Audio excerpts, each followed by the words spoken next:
under the castle doctrine, the actual force doesn't have to exist.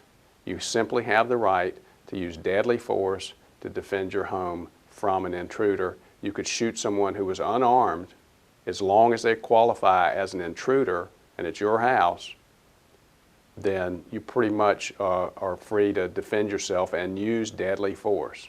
Greg McCollum, a defense attorney here in Myrtle Beach, says it's a terrible situation for anyone to be in, but he says legally, if a person is in danger, they have the right to defend themselves. And if the individual who's being investigated for shooting or killing someone is at his house, in other words, he's in his house or his castle, then the person that he shot, it's not necessary that that person actually be threatening him.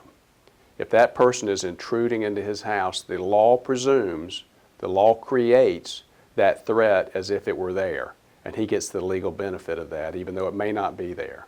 It's still not clear what happened in Tuesday night shooting at the Waterway View Mobile Park between Randy Buchanan and the victim, 35-year-old Joshua McCoy, but McCollum says this is not an uncommon situation. There are cases, certainly, and there are instances where this arises from time to time in factual situations, and then sometimes people are not arrested because based on the investigation they determine that they cannot arrest the individual because they acted lawfully, and this law gives them immunity from prosecution.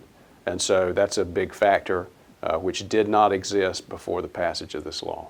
McCollum says it's important that you understand that self-defense means it's an immediate threat. You have to really be in danger, and you have to be in danger now. It can't be later. It has to be now. And the person has to be in a position where they're close enough to you or have the right kind of weapons where you know they can hurt you and they're getting ready to. And then you have the right to defend yourself.